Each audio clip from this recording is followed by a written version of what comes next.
My name is Zach, and I want to tell you a story. Once upon a time, there was a person. And that person lived in a place where they didn't actually belong. And every day, they did the same thing until... Up! Get up! Something happened. And they got an invitation to a brand new, glorious, beautiful world, which they turned down. I'm not going to Alderaan. I've got to get home. It's late. I'm in for it as it is. Until something else happened. Hey! What's going on here? Something that forced them out of their original world into a new world full of opportunities, but also danger. Danger they would have to confront in the form of trials. You have sacrificed sure footing for a killing stroke. In tribulations, in challenges, before they would ultimately have to face their ultimate enemy, themselves. That would allow them to defeat the villain. Skadoosh. Save their friends.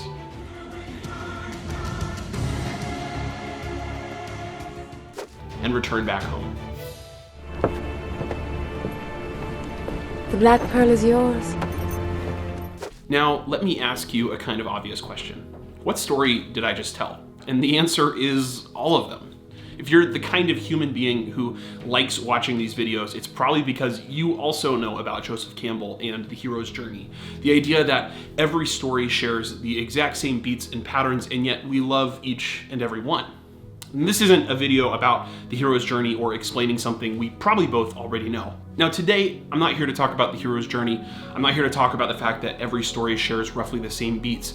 Instead, I want to talk about why it is that we are so enthralled with stories. Why is it that we keep telling new stories or even take past events and fit them into the framework that we just talked about? Why stories are so interesting.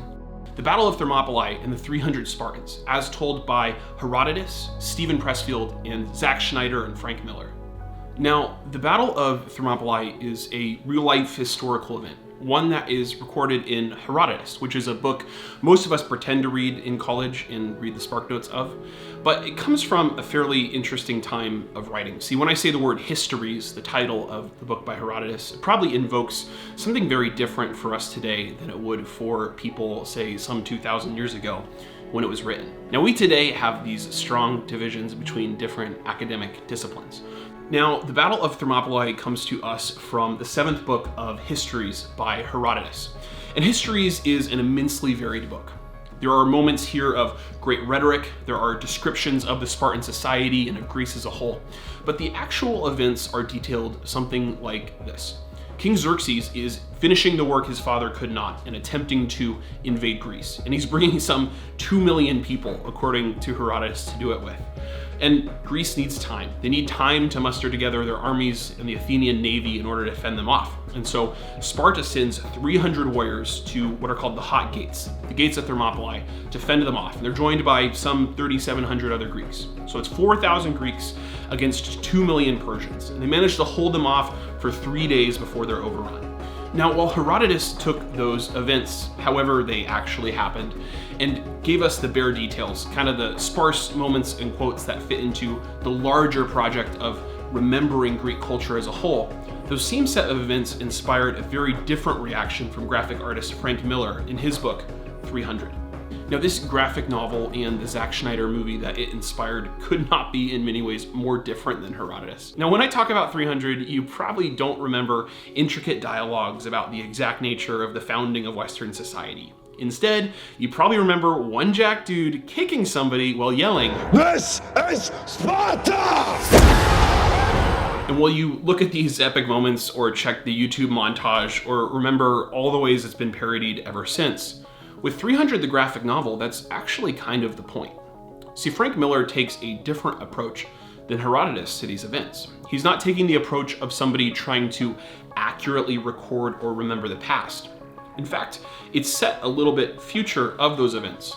And the story has a purpose. Now, while the purpose of 300, the graphic novel and the movie, is very different from that of, say, Herodotus, they actually share the same ending. They all end on the same quote.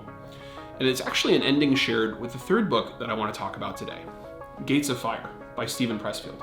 Now I have to be honest, out of the 3 different stories told based off of the same set of events, Gates of Fire is by far my favorite. It's a very rare type of book because I think it both captures modern sensibilities but also ancient sensibilities. It captures the scope of what Herodotus was trying to do. This is the kind of book you can read if you want to learn more about being persuasive in ancient rhetoric, or if you want to learn more about Greek society or a life at a different time, or if you just want an epic novel that is as interesting as 300, either the graphic novel or the movie.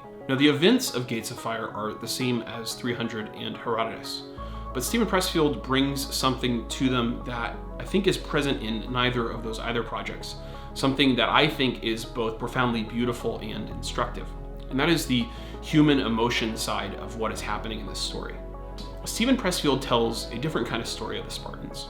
It's a story that captures not just the epic warfare or the incredible battles or the incredible warriors that the Spartans were, but one that captures human emotion, confusion, and kind of the quiet, tender moments that I think we would share with them even if we couldn't say.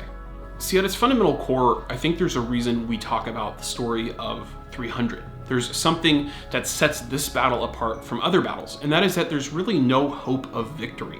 See, it would be a different story if Leonidas led the 300 Spartans and said, hey, there's an army of 2 million Persians, but we're an elite fighting force and we're gonna conduct a raid on their camp or some kind of commando mission in order to take them out. Or we're just gonna try to punch straight through, and maybe, just maybe, there's some slim chance of hope that a handful of us will make it out alive on the other side of this mission. Instead, their mission was literally to die, and to spend the longest amount of time dying as possible. There was no chance of hope or victory, even slightly so thin. There was no backup plan or shooting the torpedo at the Death Star. It's just standing here for as long as we can stand, so that we can buy as much time for our companions as possible. And because of that, I think 300 is ultimately a story about virtue. It's a book about dying for an idea.